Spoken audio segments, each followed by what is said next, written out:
170 kilograms of rice. The Honorable Senator Amida Kibwana gave us 400 kilograms of red beans and 200 kgs of sugar.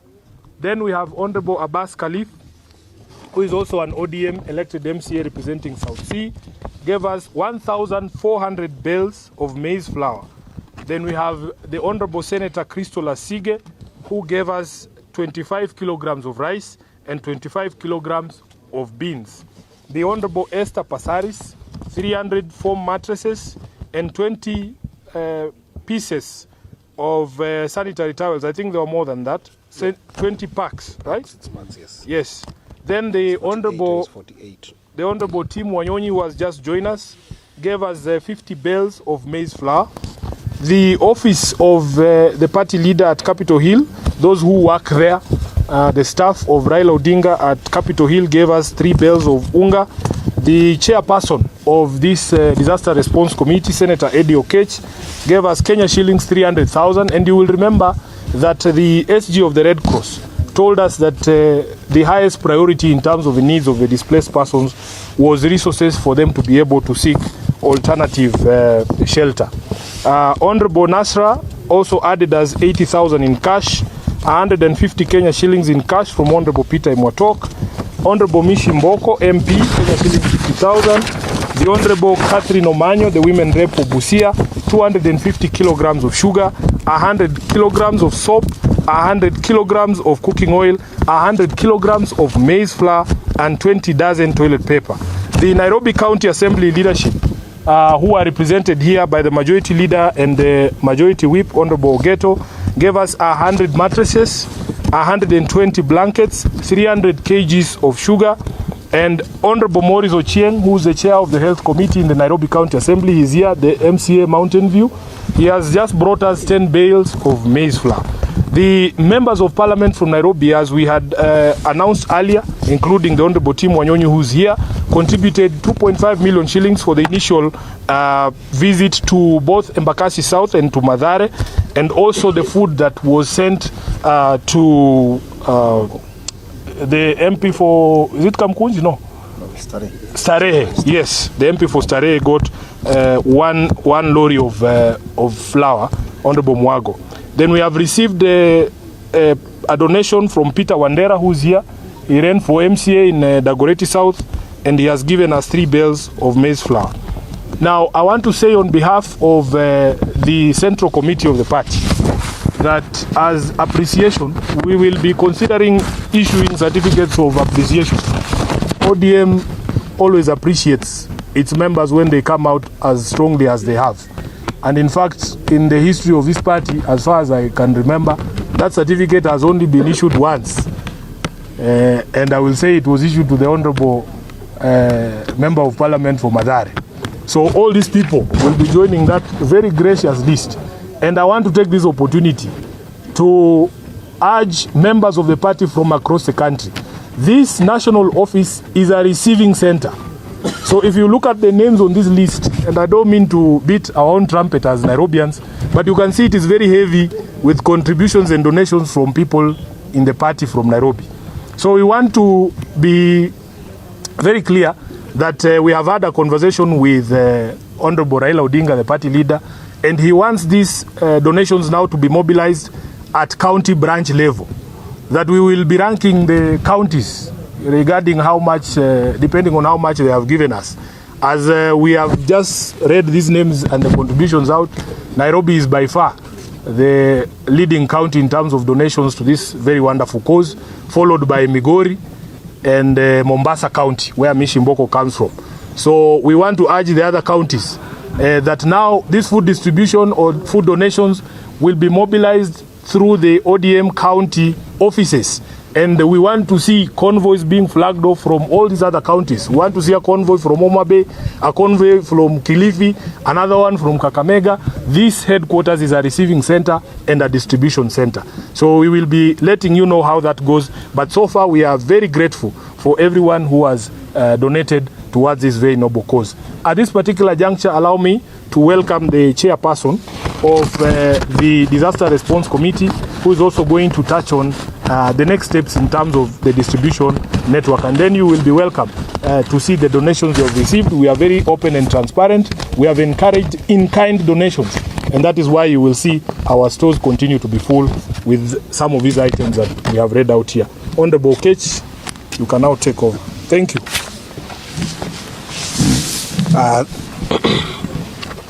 Thank you, SG, for that good recap of everything that we have done so far. I think that mine first and foremost would be to say thank you to number one, the committee for the commitment that they will continue to show, as well as the Kenya Red Cross for the partnership that we have continued to have in terms of just handling this logistics. SG, you'll realize that the hardest part of this work is not actually to receive the donations, because that is an easy part.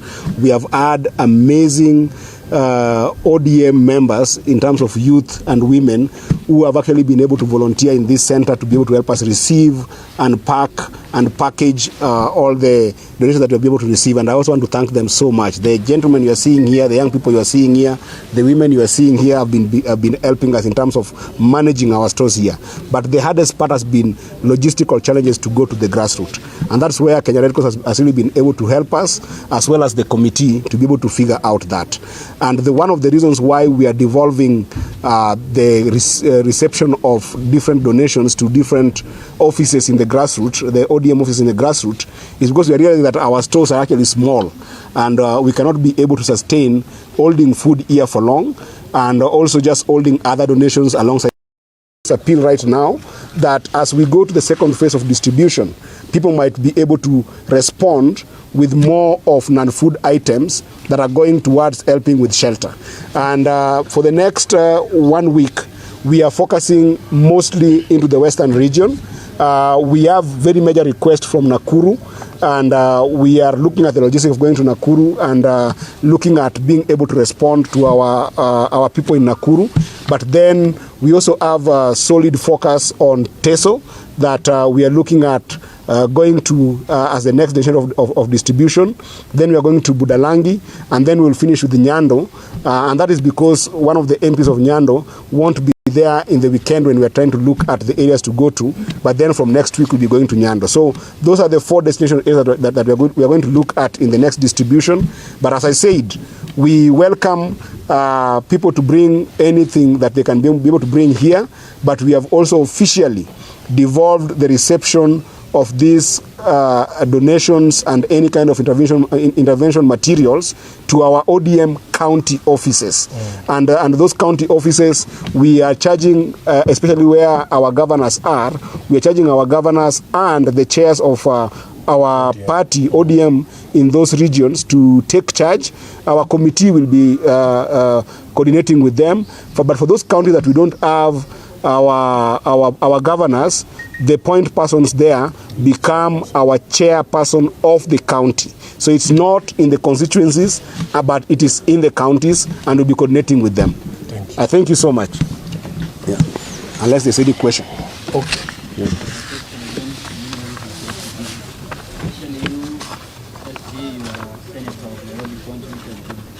The most affected by the flood. Number one, I asked how you as an officer, leader here, to maybe curtail such future events from happening here in Nairobi. And number two, maybe your opinion regarding the ongoing demolition in Nairobi, especially the riparian land that has been gazetted by the government. By the way, before the SG comes in, it is important that we put it out there that our impact so far has been to 6,000 families. I think that is very important because we have done Nairobi and we have done Mavoko as well. And the distribution that we have had so far is up to 6,000 people. But I'll let SG respond to the question that has been asked. Okay, thank you very much. The first question is how we prevent this from happening in future. We want to say that nothing beats preparedness. We must be prepared for these things because you can see even the forecast is that these rains will continue, and because of changing climatic patterns, we expect that the weather events that used to be extreme, that were stretched out, maybe would happen once in 20, 50 years, are now happening with greater regularity. So as the management of the city, and not just Nairobi, all across the country, there has to be now factored in the fact of climate change and unusual weather patterns and unusual rains, so that you prepare the people for such events. Number two, in terms of settlements along the riparian areas, the people of Nairobi are very cooperative. In fact, nobody wants to stay in the way or in a place that is dangerous to them. They are pushed mostly by the poverty levels and the economic situation that our people find themselves in. So there has been great cooperation. Initially, we were told that the riparian area would be cleared up to 15 meters of the high water line. But unfortunately, we have seen demolitions that are being carried out up to 30-35 meters from the high water line. So what is happening is that there are some crooked elements within Nairobi and within the state that have taken advantage of this disaster to now settle scores. I've seen people demolishing schools that are nowhere near riparian areas. So we want the government, first of all, to tell us with certainty what is the distance that Nairobians must keep from the high water line. Is it 15? Is it 30? Is it 35? So that people do not, crooked elements do not take advantage of that. And we want to condemn in the strongest terms possible all of those who are taking advantage of this to essentially perpetuate a land grab in Nairobi. And because riparian areas are under the management of the county government, these are answers we will be demanding from Sakaja himself. So as your senator, that is exactly what I'm going to do.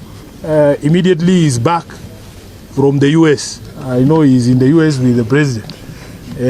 After he has visited Atlanta and the other nice places, we want him to come back to Mathare and tell us where the riparian lands are. Sawa sawa. Swali ingine?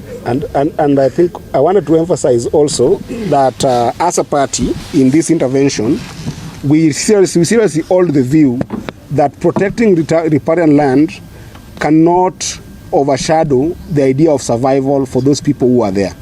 If we are going to do demolitions, we hold the view that at least the government must clearly be able to develop alternative temporary shelter for those people who are affected, so that before you actually demolish, you can be able to, first of all, be able to accommodate them in a temporary structure.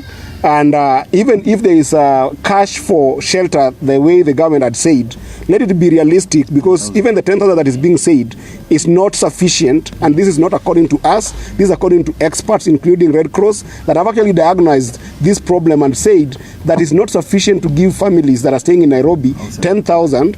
We need to give them, actually, at the very least, 20,000 and above. So the alternative shelter is what we're advocating for before you actually be able to demolish anything. Yeah, I think one of the last things to say about that is that you can see here the leadership of Nairobi.